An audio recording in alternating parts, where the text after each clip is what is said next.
নমস্কার, 7 নিউজ নেটওয়ার্কে আপনাদের স্বাগত। আরজিকর কাণ্ডের আবহে ফের মহিলা নির্যাতনের ঘটনা। এবার ভর সন্ধ্যায় প্রকাশ্য রাস্তায় এক গৃহবধূর গায়ে আগুন ধরিয়ে দেওয়ার ঘটনা ঘিরে তীব্র চাঞ্চল্য ছড়ালো বেলঘরিয়ায়। শুক্রবার বিকেলে ভয়ঙ্কর এই ঘটনাটি ঘটেছে কামারহাটি পৌরসভার 23 নম্বর ওয়ার্ডের আর্যনগর অনুপমা রোড এলাকায়। স্থানীয় বাসিন্দারা আচমকাই এক মহিলার আর্তনাদ শুনে বাড়ির বাইরে বেরিয়ে এসে দেখেন রাস্তার উপরে গায়ে আগুন লাগা অবস্থাতেই এক মহিলা ছোটাছুটি করছেন এবং তাকে বাঁচানোর জন্য চিৎকার করছেন। স্থানীয় বাসিন্দারা ঘটনার আকস্মিকতা কাটিয়ে তড়িঘড়ি তার গায়ের আগুন নেভানোর পর দ্রুত খবর দেন বেলঘরিয়া থানায়। ততক্ষণে শরীরের অধিকাংশই পুড়ে গিয়েছে ওই গৃহবধূর। স্থানীয় সূত্রে জানা গেছে অগ্নিদগ্ধ অবস্থাতেই তিনি জানিয়েছেন তার পরিচিতরাই তার গায়ে পেট্রোল ঢেলে আগুন ধরিয়ে দিয়েছেন এবং তার মধ্যে তার স্বামীও রয়েছেন। আশঙ্কাজনক অবস্থায় খড়দহের বাসিন্দা বছর 26-এর ওই গৃহবধূ সঙ্গীতা সরকারকে প্রথমে নিকটবর্তী একটি বেসরকারি হাসপাতালে নিয়ে যাওয়া হলে চিকিৎসকেরা তাকে কামারহাটির college of medicine and Sagar Dutta হাসপাতালে স্থানান্তরিত করেন। এই প্রতিবেদন লেখা পর্যন্ত সেখানেই চিকিৎসা চলছে তার। পাড়ার মধ্যে এনো ঘটনার জেরে তীব্র আতঙ্কে ভুগছেন এলাকার বাসিন্দারা। গৃহবধূর আর্তনাদ শুনে বাইরে বেরিয়ে এসে দেখেন গায়ে আগুন ধরা অবস্থায় ছোটাছুটি করছেন। কাপড় ছুঁড়ে দিয়ে তাকে বাঁচানোর চেষ্টা করেছেন, জানালেন স্থানীয় বাসিন্দা ছবি সেনগুপ্ত। হঠাৎ বলছে আমাকে বাঁচাও আমাকে বাঁচাও, তখন দরজা খুলে দেখছি একটা বউ সে জ্বলছে, তার চেস্ট জ্বলছে, পা দুটো জ্বলছে। টাইমটা তো বলতে পারবো না, বললাম না গোধূলি লগ্ন সন্ধে দিতে যাবো ভাবছি, তখন তার একটু আগেই এই ঘটনাটা ঘটলো। তারপরেই সঙ্গে সঙ্গে এইখান দিয়ে ও গেল, গিয়ে বাঁ দিকে গেছে, আর ওই গেটের সামনে গিয়ে আর পাচ্ছে না, বলে আমাকে জল দাও জল দাও। ততক্ষণে ওপরে একটা ম্যাক্সি ছিল, তা ছুঁড়ে মেরেছি, আরেকজন মহিলা বেরিয়ে এসছে ওই সামনে বাড়ি থেকে, ও জড়িয়ে দিয়েছে, ওগুলো নিভে গেছে। তারপর একটু জলও খেয়েছে। তারপর বলছে যে আমি চিনি, তাদের চিনি, তিনজন। ও কি বলেছে ঠিক কারা আগুন ধরিয়ে দিয়েছে সেটাও আমি বলতে পারবো না, ফুলো না না, ও আমাদের বলছে না, বলছে আমি চিনি আমি চিনি। ফোন নাম্বারও বলছে, একজন ভদ্রলোক যাচ্ছিলেন তাকে, সে বললো তুমি ফোন নাম্বার দাও, তাও তোমার বাড়ি কাকে আছে, বলছে আমার মায়ের ফোন নাম্বারটা দিল, সে ফোন করলো মাকে যে এক্ষুনি চলে আসুন, আপনি যাকে যেভাবে আপনাদের আত্মীয় পরিজনদের সবাইকে ডেকে নিয়ে চলে আসুন। এই কথা। গৃহবধূ ছিলেন? হ্যাঁ গৃহবধূ। এখন তো শুনছি খড়দার। এখন কোথায়, তাকে কোথায় নিয়ে যাওয়া হয়েছে সেটা আমি জানি না, থানা থেকে পুলিশ এসেছিল, এবার স্ট্রেচারে করে নিয়ে গেছে। মিডল্যান্ডে তো বার্ন ইউনিট নেই, সম্ভবত সাগর দত্তই যেতে পারে, বুঝছেন? হ্যাঁ মনে হয়, আমি জানি না সঠিক, সেটা পুলিশ বলতে পারবে। পুলিশ সঙ্গে সঙ্গে পুলিশকেও খবর দেওয়া হয়েছে, তারা গাড়ি এসেছিল, স্ট্রেচারে করে উঠিয়েছিল। এবার মিডল্যান্ডে নিয়েছে না ইয়েতে, সম্ভবত মিডল্যান্ডে হবে না, মিডল্যান্ডে বার্ন কেস রাখে না জানি, তাহলে সাগর দত্তই গেছে হয়তো। গৃহবধূ ছিল? হ্যাঁ গৃহবধূ। মাঝবয়সী, খুব সেটা তো জানি না, তো এটা তো ফাঁকা রাস্তা, এখানে তো দুনিয়ার সব আড্ডা মারে, দুনিয়ার আগে কোনোদিন হয়নি, এই প্রথম।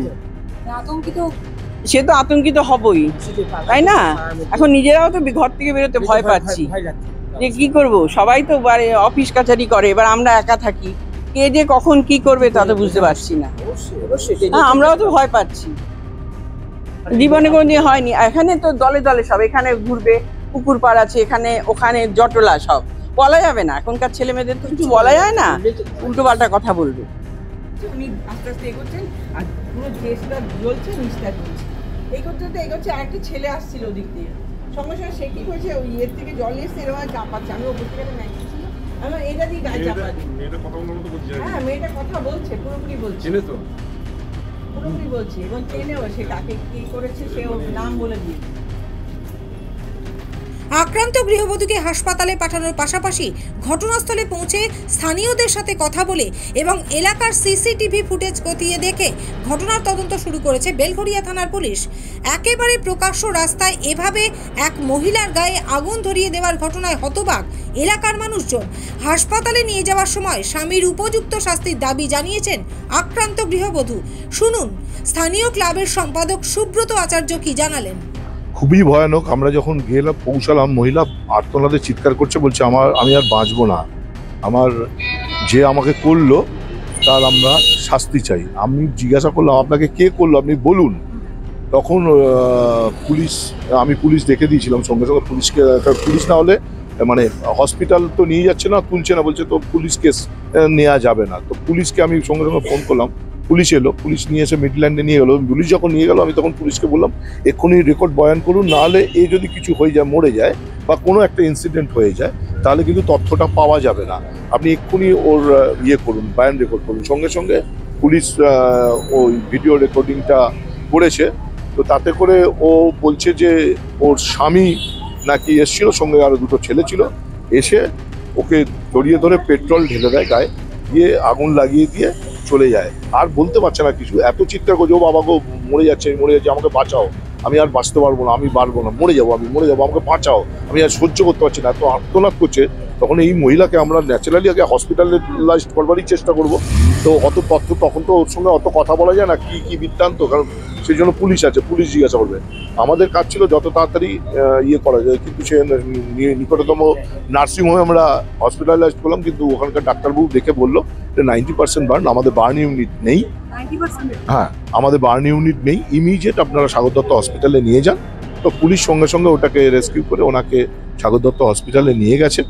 আমরা যেটা দেখলাম, গা থেকে সব চামড়া খসে খসে পড়ে যাচ্ছে, মানে এতটা বার্ন হয়ে যাচ্ছে, মানে হাত থেকে চামড়া ঝুলছে, পেটের চামড়া ঝুলছে, মানে এতটা। আরো চিৎকার করছে, বলছে আমি বাঁচবো না, কিন্তু আমাকে বলছে, হাত জোর করে বলছে দাদা দেখবেন এর যেন শাস্তি হয়। এইটুকুনি লাস্ট উনি বলবো, আর কিছু না। কোথাকার কি বৃত্তান্ত আমরা এত জানার চেষ্টা করিনি, ইন দ্য সেন্স, কারণ ওই মহিলার যা অবস্থা, তাতে করে মানবিকতার কথা অত কথা জিজ্ঞাসা করবো না তাকে, মানে চেষ্টা করবো তাকে রিলিফ দেওয়ার। এত কষ্ট পাচ্ছে, তো তাকে ওই কথার মধ্যে অত কথা জিজ্ঞাসা করবো না, তাকে গিয়ে একটু অন্তত অ্যাটলিস্ট তার ফার্স্ট এডটা হওয়া উচিত, চিকিৎসাটা হওয়া উচিত। এখান দিয়ে হেঁটে যাচ্ছিল না, কোথায় যাচ্ছিল বলতে পারবো না, কারণ ওইখানে মুখে আমরা যখন আমি ছেলেকে নিয়ে স্কুল থেকে ফিরছি দেখে ওইখানে বসে রয়েছে, গা পুরো বার্ন হয়ে গেছে। আমার পাড়ার লোকেরা দাঁড়িয়ে রয়েছে, কেউ যেতে সাহস পাচ্ছে না। আমি আসতে সবাই ডাকলো যে দেখ তাড়াতাড়ি তাড়াতাড়ি, সঙ্গে সঙ্গে আমি পুলিশ কল করলাম, পুলিশে যোগাযোগ করার চেষ্টা করলাম। পুলিশ তারপরে পুলিশ সঙ্গে সঙ্গে এসছে, বলতে নেই দেরি করেনি, উইদিন 10 মিনিটসের মধ্যে পুলিশ এসে গেছে। হ্যাঁ, বেলঘড়িয়া থানা শিবাবু এসছেন, এসে সঙ্গে সঙ্গে একদম ওনার একদম সঙ্গে সঙ্গে স্ট্রেচার তুলে সঙ্গে সঙ্গে হসপিটালাইজড করেছে, এবং সঙ্গে সঙ্গে ওনাকে নিয়ে গেছে হচ্ছে সাগর দত্ত হসপিটালে। এইটা দেখুন, এইরকম ভাবে যে ন্যাক্কারজনক এত কিছু ঘটনা ঘটছে, এত সমস্ত ব্যাপার হচ্ছে, সমস্ত আমাদের সরকার থেকেও চেষ্টা করছে, পুলিশ চেষ্টা করছে, তার মধ্যে যে এই যে সংক্রামক ব্যাধির মতো এই মানে মাথার মধ্যে এত কিছু দেখছে তারা, তারপরেও যে মানুষের পরিবর্তন হচ্ছে না, এটাই অদ্ভুত লাগছে। বেলঘড়িয়া থেকে শ্যামল পাল এবং গৌতমী নাথের রিপোর্ট, 7 এবেক নিউজ নেটওয়ার্ক। আরও বিভিন্ন খবরের আপডেট জানতে হলে অবশ্যই সাবস্ক্রাইব করুন 7 এবেক নিউজ নেটওয়ার্ক চ্যানেলটি, কারণ আপনাদের একটা সাবস্ক্রিপশন আমাদের কাছে অত্যন্ত মূল্যবান। পাশাপাশি অবশ্যই ফলো করুন আমাদের হোয়াটসঅ্যাপ চ্যানেলটিও। জয় হিন্দ।